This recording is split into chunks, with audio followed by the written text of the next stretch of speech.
Kronologi mobil viral lindas sajadah untuk sholat Jumat di Masjid Segaran Palembang. Beredar potongan video rekaman CCTV yang memperlihatkan sebuah mobil berwarna hitam melindas sajadah yang dipersiapkan petugas masjid untuk salat Jumat berjamaah. Diketahui, peristiwa itu terjadi di Masjid Nur Ramadan di Jalan Segaran, Kecamatan 9 Ilir, Kelurahan Ilir Timur 3, Palembang, pada Jumat 7 Februari 2025 sekitar pukul 9.22 waktu Indonesia Barat. Dari video yang dilihat, mobil jenis Honda Mobilio Bank 1202 AP masuk dari depan masjid yang sudah dipasang traffic cone, sedangkan ambal masjid sudah terpasang di depan halaman masjid. Beberapa meter mobil tersebut masuk kemudian ditegur oleh pengurus masjid.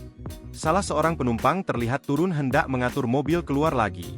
Saat dijumpai, David, salah satu pengurus masjid, mengatakan, kejadian itu berawal saat petugas masjid sedang mempersiapkan sejadah di depan halaman masjid yang sudah biasa dipakai untuk ibadah sholat Jumat di masjid tersebut. Kami lagi pasang sajadah untuk salat Jumat nantinya, juga memasang kerucut lalu lintas. Kami pasang sajadahnya dari depan hingga belakang, ujar David, Senin, 10 Februari 2025. Selagi sibuk menggelar karpet sajadah di bagian belakang, tiba-tiba mobil warna hitam itu masuk dari depan dan melindas sajadah yang sudah dibentang. Lalu pengurus masjid menegur pengemudi mobil.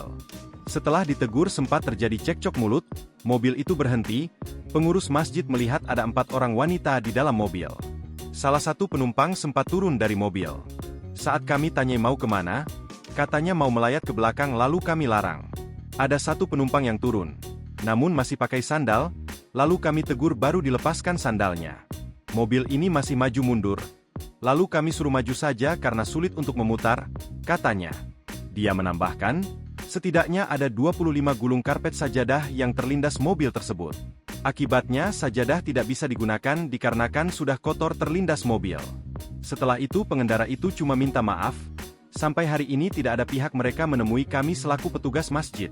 Jadi paling tidak kami harus mencucinya sendiri atau di laundry saja rencananya besok atau lusa, tandasnya. Download Tribun X sekarang, menghadirkan lokal menjadi Indonesia.